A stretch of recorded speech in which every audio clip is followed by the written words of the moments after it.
Good afternoon, Trump's family. Welcome back to my channel. Have a good day and God bless you. Let's get into the news. It's very rare that we see accountability. I mean, we almost never see accountability within the government. That at this point seems like a damn pipe dream. But it's almost equally as rare that we see accountability within the mainstream media, except maybe things are changing for the better, or at least a little bit. Maybe the year 2022 has tipped the scales at least just a tiny bit. And I say that because we have seen more accountability for the actions of these dishonest media hacks, these DNC shills masquerading as journalists, than ever before, and it continues. It started with CNN basically cleaning house of all of these despicable, dishonest goons. Well, not all of them, but a good chunk of them. And it seems as though we have one more example, one more event to top off the year. I mean, the year is not over yet. We haven't officially hit January. But we have one more instance to top off the year, as NBC journalist Ben Collins is held to account for his dishonest covering of Elon Musk's Twitter. Let me show you guys exactly what's going on. Let's talk a little bit about this phenomenon. Let's talk about accountability. We also have some major lawsuits coming down the pike here. Alright, folks. So, like I said, it's very rare that we see it, but it's becoming more and more common nowadays. NBC suspends Ben Collins for criticism of Elon Musk that is, quote, not editorially appropriate.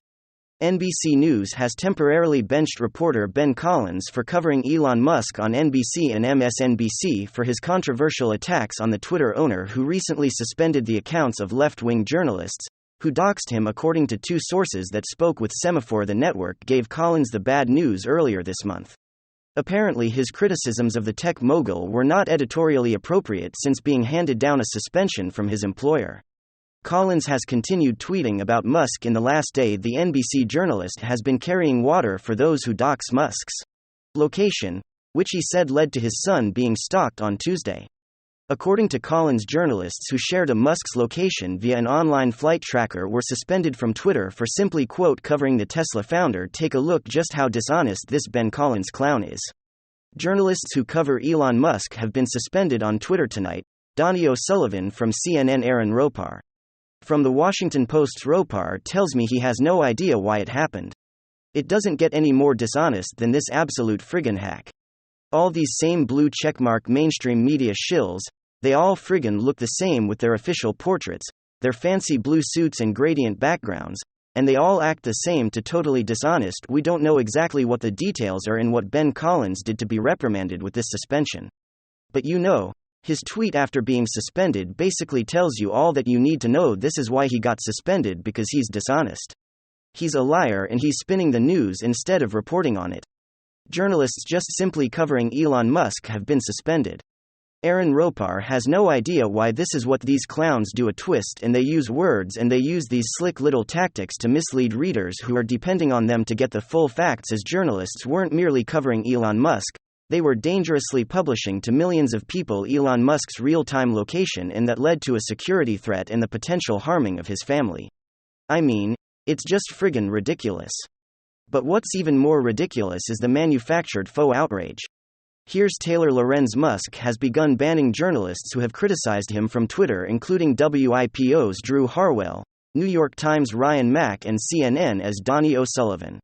My whole timeline is glitched out and people continue to report my tweet, so I'm worried I'll be banned soon. To Elon Musk responds, clearly setting the record straight. Criticizing me all day is totally fine, but doxing my real-time location and endangering my family is not. And you can see these suppose that journalists like Taylor Lorenz and Ben Collins are trying to switch up the narrative here. They're trying to drum up and twist the news to make it seem as though Elon Musk is just targeting left-wing journalists. It's completely ridiculous. These people are liars, and they're all part of the same little crew, the same little journalist cult, or rather journalist called, and that's why you see them all lying and defending each other.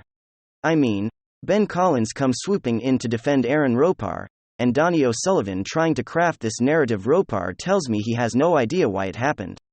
They know exactly why, because they're all the same. They all do the same. Actually, there's this clip that Don't Walk Run Productions posted on his Twitter timeline just the other day where he totally exposes Aaron Ropar for the dishonest journalist that he is. And then this is some big news. President Biden took $5.2 million in stolen money from the FTX CEO Rudy Giuliani might be banned from practicing law for helping Donald Trump. Something is killing Americans at a rate faster than COVID. And science says we don't know what it could be. And the January 6th committee says the Department of Justice should bring criminal charges against Donald Trump.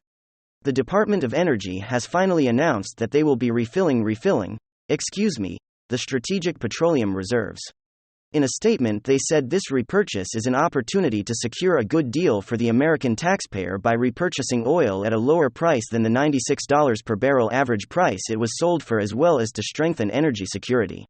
Now, I'm grateful that they'll be refilling the reserves. But some analysts are worried the American people will now have to compete against their own government for gas and oil, which could eat into supply and then push the price of oil and gas higher in 2023. The January 6th committee announced today that they will be voting on Monday on whether to refer former President Donald Trump to the Department of Justice for 3 crimes they believe they could prove. They want the Department of Justice to investigate whether Trump caused the insurrection with his words, or if there is a deeper connection to a secret organization that called for the breach of the U.S. Capitol. Now, it's amazing to me that after researching this for over a year, their referral to the Department of Justice is to investigate whether Trump caused the insurrection or has secret connections to outside groups. I thought the whole point of the January 6th committee was to investigate and prove this themselves, but their referral is we want to refer you to go do all the work that we told the American people we were doing for the last 12 months. Now this is a big story. So let me know your thoughts in the comments down below. Yesterday, the National Archive, the same group that went after Trump for having documents at Mar-a-Lago, let President Joe Biden know that they were about to release 69 photos and hundreds of emails about his son Hunter Biden working for Burisma Energy in Ukraine, where he was paid $83,000 a month, despite having zero experience in energy and expectations that he would actually come to Ukraine and do any of the work. Now, if this isn't a pay-to-play situation of a president of vice president's son, I don't know what it is. But the National Archives said they were giving the president a professional heads up that these emails are coming out, and that can only be stopped by an executive order. Now, if this isn't a wink and a nod to the White House, I don't know what is. Hey, we have all these damning emails about your son being totally unqualified, being paid $83,000 a month to work for what we now know was a corrupt energy company in Ukraine while you were VP. But the only way to make this go away is an executive order. So it'll be really interesting to see what Biden and the White House do. If they issue an executive order, they could have these emails blocked until 2029. Let me know down below. What do you think? They're going to do? Are they going to block this and try to block us from getting this information about the president's son and his foreign business dealings?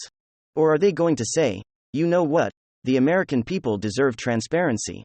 Let's roll the dice and see what happens. Okay, now something really terrifying is happening. And science and medicine seem to have no good answer. So they put forward a hypothesis. Now, whether they really have an answer or not, I'll leave that up to you. But the amount of people dying in the United States per year is up 13%. But they're saying it's not because of COVID. This means that more people are dying now than even during COVID. In fact, new data shows an extra 7,000 Americans are dying each week. And nobody seems to know why. Scientists say it most likely had to do with the extreme lockdowns imposed by governments all over the country. They say it could be from loneliness or stress or untreated medical issues, because of not going to the doctor or having a life-saving surgery. Now, I don't personally want to put forward an explanation. And I'm not going to say what I think it is. Because I don't know, I'm not a medical doctor or a scientist, but it's an excessive amount of deaths. And it's mysterious, and people are dying suddenly. And again, scientists have no idea what's killing 13% more people every year, or 7,000 more Americans every week than the normal amount that die. Okay, now it's come out that President Biden and his campaign took $5.2 million from former FTX CEO Sam Bankman-Fried. No wonder he doesn't want to give the money back. $5.2 million. Dang, that's a lot of money for the big guy, right? Now the White House continues to say they don't have an answer from Joe Biden or the Biden team on what he will do with that $5.2 million.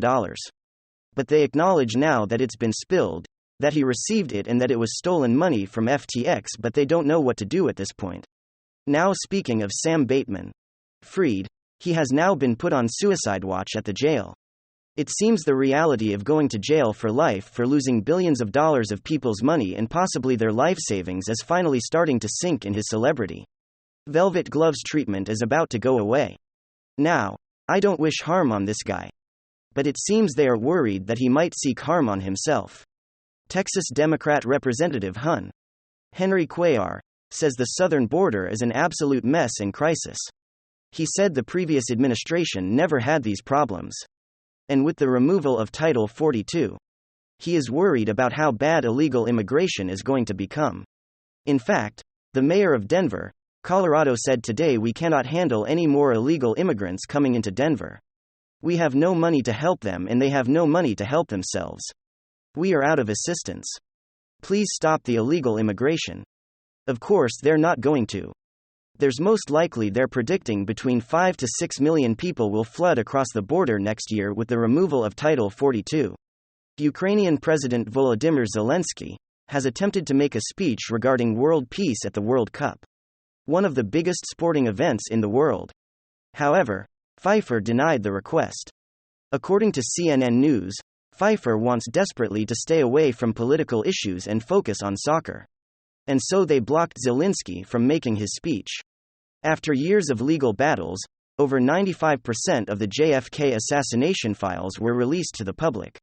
Some new things that we learned is that Lee Harvey Oswald was attempting to contact the Soviet Union through an embassy in Mexico City, Mexico. The week before the assassination, the United States was tapping calls between Oswald and the Soviet Union. But it appears he never spoke about assassinating Kennedy at that time.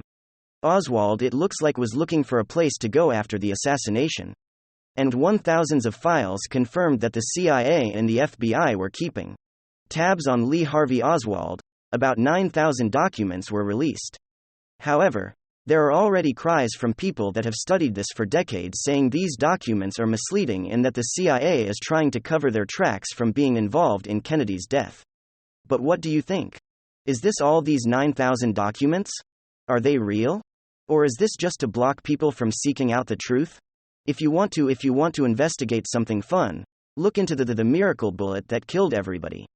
And you'll find out why there's just so many holes in this story. All right, now former President Donald Trump has sold out of 45,000 digital and FTS at $99 each. In total, he raised over $4 million in less than 24 hours. And Biden decided to stick it to Trump by saying, "I also have a major announcement in the last couple of weeks: inflation easing. I just signed the Respect for Marriage Act. We brought Brittany Griner home. Gas prices are lower than a year ago and we have 10,000 high-paying jobs in Arizona."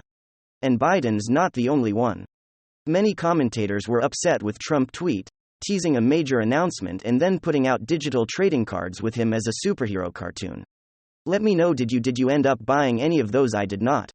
A former Twitter employee has just been sentenced to 42 months in jail for taking bribes from Saudi Arabia. Basically, the Crown Prince hired somebody to infiltrate Twitter in order to gather intel about what Americans think of Saudi Arabia, but they busted him and now he's going to jail.